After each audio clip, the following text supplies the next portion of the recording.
여러분 안녕하세요. 스타트업 TV입니다. 오늘은 집합금지나 영업제한 등을 통해서 손실을 본 2021년 1월부터 3월까지 손실을 본 소상공인 분들에게 손실된 금액만큼을 정부에서 무상으로 지원하는 소상공인 손실보전금이 6월 30일부터 지급될 예정이라서 안내드리고자 영상을 준비하게 되었습니다. 2022년 1월부터 3월까지 여러분들이 손실이 발생하셨다. 특히 집합금지나 영업제한, 오미크론으로 손실이 발생하신 분들을 위해서 손실보상금이 따로 지급이 됩니다. 먼저 한 가지 확실하게 알아두셔야 될 점은 여기 써있는 손실보상금은 지금 현재 이슈가 되고 있는 손실보전금과 별도의 자금입니다. 그래서 손실보전금을 받으시고 손실보상금은 별도로 받을 수가 있다. 그래서 두 개를 동시에 받는 것도 가능하다. 다만 이 손실보상자금은 기본적으로 시군구에서 집합금지나 영업제한, 인원 제한 등이 그런 이제 방역조치 때문에 실제로 영업에 차질이 빚은 그런 분들을 지원을 하고 손실보전금과 마찬가지로 매출이 감소해야 지원이 가능합니다. 다만 조금 다른 점인 부분은 매출이 감소한 금액만큼 이렇게 지원을 하기 때문에 최대 1억 원 그리고 최소 100만 원. 그러니까 매출이 아주 조금 감소했으면 100만 원. 근데 매출이 엄청 감소했다 그러면 최대 1억 원까지 지원이 가능한 자금이라고 볼 수 있겠습니다. 그래서 중복 지원이 가능하지만 집합금지나 영업제한 업종 등에 속하셔야 된다라는 말씀을 드려보도록 할게요. 근데 혹시 예전에 손실보상 지원을 받으신 업체의 대상 사장님들은 상관이 없겠지만 손실보상 자금을 안 받고 이번에 처음으로 받으시는 분들은 2021년도 4분기 현재 지금 지급 진행 중인 작년도 4분기의 손실보상 내용을 한번 참고하시면 도움이 될 겁니다. 간단하게 한번 안 받으신 분들에서 정리를 해보면요. 우리가 4분기에 어떤 형태로 나왔냐면 4분기니까 10월부터 12월 31일까지죠. 그리고 매출액 감소를 가지고 따집니다. 근데 이거는 우리가 따로 증명하는 게 아니라 국세청 과세자료에서 나온 걸로 따지는 거였고요. 집합금지, 영업시간 제한, 시설 인원 제한 조치를 받은 기업들에 대해서 피해 금액을 따로 계산해서 그에만큼 지급을 하는 거죠. 그래서 최대 1억 원, 최소 50만 원이었는데 이번에는 조금 최소 금액이 100만 원으로 올라가고 보정률이라고 그래서 그 부분도 좀 더 지원 금액이 상향됩니다.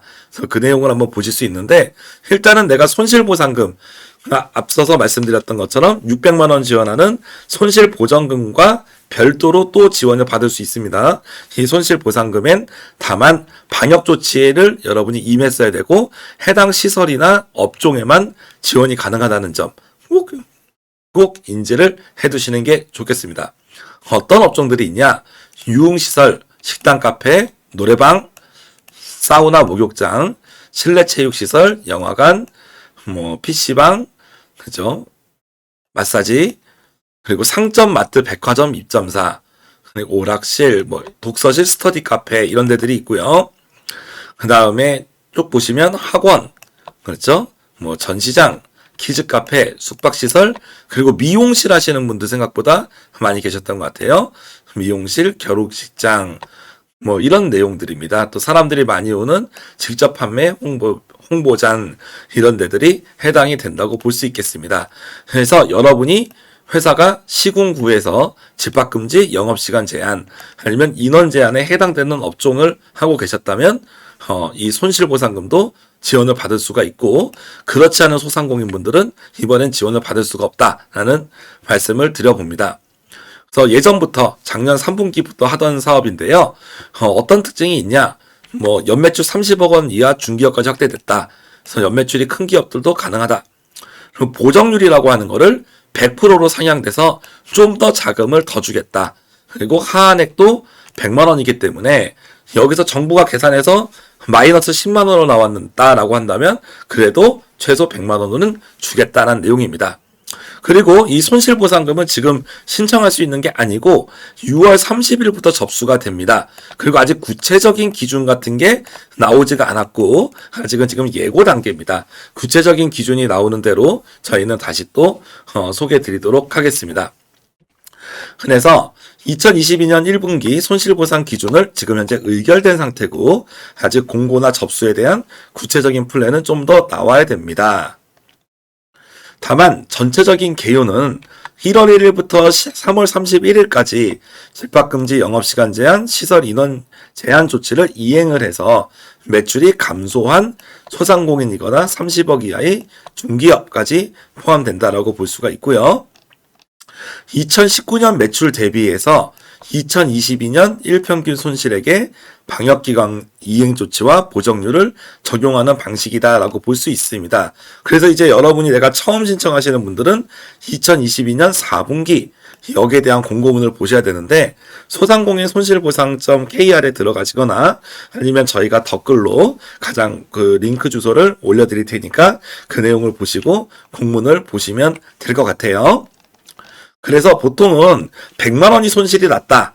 근데 보통 여기에 보정률이라는 게 예전에는 90%였거든요.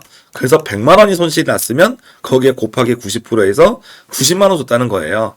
근데 이번에는 100만 원이 손실 나면 100만 원 그대로 줬다는 얘기니까 손실 금액 그대로 보전한다. 그런 내용이 여기 있는 보정률이라는 개념입니다. 그리고 하한액이 100만 원으로 늘어났기 때문에 50만 원 정도 더 받을 수 있다라는 내용이 볼 수 있고요. 다만 이 손실보상은 마이너스가 난 매출 감소가 있는 경우에만 지원이 된다라고 말씀드릴 수가 있어요.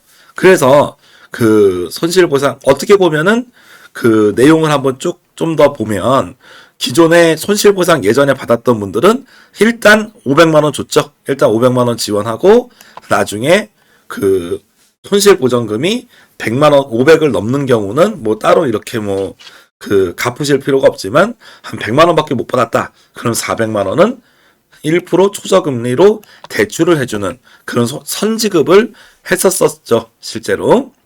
근데 이번에 이제 22년 1분기 보상금까지 받는 경우 어떻게 되냐. 500만 원을 만약에 선지급 받았는데 4분기에 300, 이번에 400을 받으면 총 700 받았잖아요. 그럼 500만 원 받은 거 빼고 200만 원을 여러분이 추가적으로 받겠다. 왜냐면 기존에 500만 원 선지급을 받았으니까요. 그래서 플러스가 된 경우에는 기존에 받은 거에 다 더해서 500만 원 선지급 금액을 뺀 나머지를 지급받는 거고 그게 아닌 경우 뭐 100만 원밖에 500만 원 선지급 받았지만 실제 손실보상액이 100만 원이다. 그러면 400만 원은 1% 대출로 바뀐다라고 볼 수가 있습니다. 6월 30일부터 이제 신청이 되는데 이 손실보상금은 손실보전금 600만 원 지급한 거와 달리 시간이 조금 오래 걸릴 수 있다. 왜냐하면 이 손실보전금에 대한 계산을 해야 되기 때문이죠. 그런 부분 때문에 좀 인내심을 가지고 기다리셔야 되겠다라는 말씀을 드릴 수가 있고요. 그래서 선지급금을 받은 경우에는 뭐 아래와 같은 산식이 있는데 중요한 거는 뭐 내가 4분기에 받은 거, 1분기에 받은 거 다 더해서 500만 원이 넘냐 안 넘냐 이거를 볼 것 같아요. 그래서 500만 원이 넘으면 500만 원 빼고 주고 그렇지 않을 경우에는 그 실제적으로 남는 금액들은 대출로 전환된다라는 내용을 아시면 되겠습니다. 아무튼 1분기 손실보상 금액이 1월 1일부터 3월 31일까지 기준으로 가게 되고 기본적인 산식이 생각보다 조금 복잡하긴 한데요. 일평균 매출 감소액, 방역조치, 보정률 뭐 이렇게 곱해지는데 이 일평균 매출 감소액은 대부분 부가세 신고금액으로 우리가 처리된다는 거라고 말씀드릴 수가 있어요. 그리고 과세자료 부족 등으로 이렇게 보상금 산정이 어렵다라고 할 경우에는 평균 통계치를 활용해서 계산이 됩니다. 그래서 어떻게 보면은 신고금액을 기준으로 그 계산을 하게 되고 가끔 신고금액이 잘못됐기 때문에 수정이나 경정을 통해 가지고 부가세 내용을 바꾸는 경우가 있죠. 그런 부분이 나중에 여기 손실보상 쪽에서 계산한 거와 우리가 계산한 게 안 맞거나 변경을 하게 됐다라는 경우도 있고 업종을 변경해 가지고 바뀌게 된 경우도 있고 이런 경우도 손실보상과 마찬가지로 나중에 이의신청이나 다른 별도의 그런 과정을 거쳐서 정부기관하고 그 따로 이렇게 계산이 안 맞을 수 있으니까 맞춰보는 작업들을 하게 되죠. 이쪽은 기본적으로 국세청 신고금액 기준으로 하게 되고 아무래도 관할 세무사님이 있으면 좀 더 계산하기가 좀 쉽다라고 볼 수가 있겠습니다. 그래서 손실보상금은 핵심적인 내용은 손실보전금과는 다르다. 손실보전금은 그냥 전액 무상 보조하는 금액이었고 손실보상금도 무상으로 보조하는 금액이지만 기본적으로는 매출 감소가 명료해야 되고 그리고 여기에 대한 수식이나 수식이 조금 복잡합니다. 그리고 집합금지 업종 제한, 인원 제한이나 이런 영업 제한 등의 조치를 받은 기업들이 가능하기 때문에 내야 되는 서류도 좀 더 시군구에서 이제 영업 제한 며칠 받았어요. 이런 서류도 내셔야 되고요. 그리고 이 손실 금액이 계산하기 위해서 매출 감소분도 있지만 나중에 필요 경비나 이런 거에 대한 계산을 하게 되는 거죠. 그래서 그 부분에 대한 내용들은 세부적인 기준이 나오면 다시 말씀드리겠습니다. 일단은 6월 30일부터 손실 보상이 나오기 때문에 1월 1일부터 1월 31일까지 여러분들이 이제 사업을 영업 제한이나 집합금지 등을 받은 기업이라면 꼭 신청하시는 게 좋겠다라는 말씀을 드려보고 아무래도 좀 상당수 내용들은 좀 나와봐야 아는 것도 있습니다. 왜냐하면 기본적으로는 19년 매출 대비 해가지고 22년을 이렇게 비교하는 내용이거든요. 근데 이제 최근에 창업한 경우분들에 대해서 어떻게 반영될지 그런 내용들은 이런 나중에 세부 공고나 내용 등을 보면서 우리가 좀 확인을 해야 될 걸로 보입니다. 어쨌거나 여기 손실보상 금액이 6월 30일부터 지급되는 바 어떻게 미용실이라든지 카페 어떻게 보면 상당히 많은 인원 제한이나 음식점 이런 사업들이 지금 대부분 많은 분들이 손실보상에 해당이 될 텐데요.